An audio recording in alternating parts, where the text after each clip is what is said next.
Gracias por estar aquí en esta jornada debatiendo sobre un fenómeno creciente que es el del empleo autónomo, que tiene una importancia relevante. Las cifras del consejero lo ha dejado bien claro en la economía asturiana, un 20%, que ha crecido además de una manera extraordinariamente vital en estos últimos años, no en los dos últimos, naturalmente, en los que hay pues un proceso de crecimiento lógico en la crisis que estamos viviendo. En el conjunto de España, pues han perdido el orden de 400.000 empleos autónomos, de 1.800.000 puestos de trabajo que se han destruido, porque cuando hablamos de 2.400.000 digamos, parados nuevos, tenemos que incluir también 600.000 de nuevas incorporaciones, es decir, no destrucción de empleo, sino de oferta de trabajo que no ha podido ser absorbida por el mercado, ¿no? Pero bueno, todo esto deja bien claro que la situación conjunto del empleo, no os voy a explicar, que es muy difícil, y también la de los trabajadores autónomos, y bueno, en este caso estamos hablando de personas que han tenido que arriar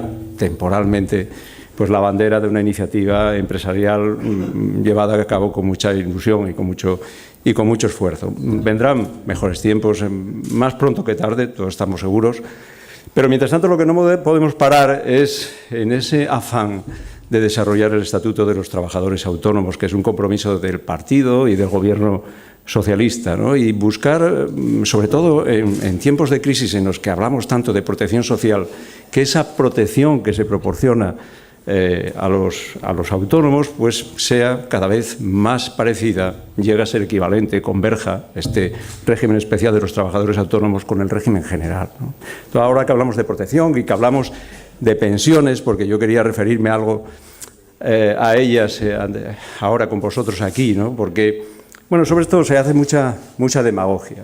Vosotros sabéis que hay unas proyecciones demográficas que hay que contemplar y analizar para sostener, bien entrado el siglo XXI, porque estamos hablando de los años de 2020, 2030, un sistema público de reparto, que es lo que queremos consolidar y mejorar los socialistas. Y lo que se nos dice es que efectivamente se está invirtiendo la pirámide poblacional, que habrá menos activos, que tendrán que proporcionar en ese sistema de reparto pensiones a los pasivos, que serán más. Lo curioso es que estos debates y estos estudios tan sesudos, que son ciertos, son escuchados casi de una manera reverencial por la gente y provienen de los mismos servicios de estudios de los bancos que paralelamente envían a miles de trabajadores en el entorno de los 52 años a la jubilación, al desempleo, ¿no? Eso es para trasladaros la idea de que este territorio está lleno de demagogia y tenemos que escuchar muchas cosas que tenemos que también estar dispuestos a rebatir y conocer, ¿no? Porque, simplificando, porque el asunto es más complejo, es verdad que ahora la gente, los jóvenes, se incorporan más tarde al mercado laboral porque se forman más, que se sale primero por jubilaciones anticipadas y que vemos que a partir de los 55 años, pues es verdad que hay un hundimiento de la tasa de empleo. Y además, y afortunadamente, se vive más, bastante más que antes, ¿no? 18 años más la esperanza de vida en España tras los 65 años. Pero bueno, la triple combinación de entrar más tarde, de salir primero y de vivir más, hay que resolverla. Claro, a priori uno puede pensar, ¿cómo se resuelve? Habría tres soluciones. Una sería aumentar el impuesto sobre el empleo, las cotizaciones.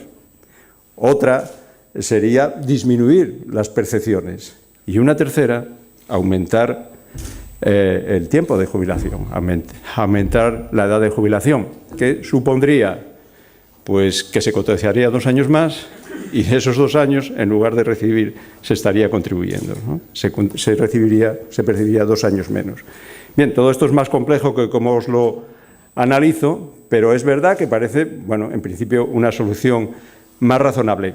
¿Sabéis cuál es el problema? El problema es la palabra trabajo. Pues estamos hablando de aumentar el tiempo en que una persona va a trabajar, ¿no? Y trabajo es una palabra que abarca realidades muy distintas. Es decir, yo puedo estar ahora diciendo trabajo y estoy refiriéndome a una actividad estimulante intelectualmente, muy bien remunerada económicamente y muy prestigiosa socialmente, ¿no? Pero giro la cabeza y veo a otra persona y digo trabajo y me estoy refiriendo a una tarea, pues a lo mejor rutinaria, pesada, alienante, nada bien remunerada y desde luego para nada considerada en la sociedad, ¿no? Eso es lo que tenemos que tener claro, que estamos hablando de cosas, de una palabra que abarca cosas muy distintas, ¿no? Y desde luego en el año 2020, en el 2030, espero que menos, pero existirán trabajos además penosos, que a veces serán insalubres, y espero que muy pocos, pero algunos, tendrán que ser peligrosos. Desde luego que los estudios sociológicos más solventes o sociosanitarios, Luisa sabe más que eso que yo, por supuesto, pues avalan que las personas que trabajan en tareas muy duras pues tienen menos esperanza de vida que aquellas otras que tienen otras más satisfactorias, ¿no? Sería el colmo ya que estuviéramos pensando que aquellos que trabajan más duro, quiero decir, acaben financiando las pensiones de los que trabajando menos duro viven más, ¿no? Es decir, que nadie piense que si la palabra no discrimina, los socialistas no vamos a discriminar. Es decir, en ningún caso, en 2020, 2030, se va a plantear por un gobierno socialista que el trabajo de la construcción o de la limpieza o del campo esté pues subido a un andamio o arrodillado a una escalera o desriñonado recolectando no sé qué cosa en un terruño, ¿no? En los umbrales del siglo XXI y hasta, o de bien entrado el siglo XXI hasta los umbrales, quiero decir, de los 67 años. Eso no va a ocurrir, nosotros eso lo vamos a discriminar. Lo que ocurre es que, como antes os hablaba de que existe tanta demagogia en esto, pues los que nunca han defendido un sistema de reparto público, porque ellos siempre han pensado que lo interesante era un sistema privado de capitalización, aunque no lo digan con claridad, ahí están los hechos, pues plantean ahora que lo que hace el gobierno socialista es no discriminar y lanzar una propuesta, que además una propuesta, y dicen sin hablar con nadie. Pero si estos 46 páginas que se recogen en la, efectivamente, propuesta del gobierno, no son una orden ministerial, ni son un decreto, ni son ningún tipo de imposición, es algo para empezar a hablar, ¿no? Y para empezar a hablar allí donde hay que hacerlo, sin demagogias, para empezar a hablar en el marco político del Pacto de Toledo.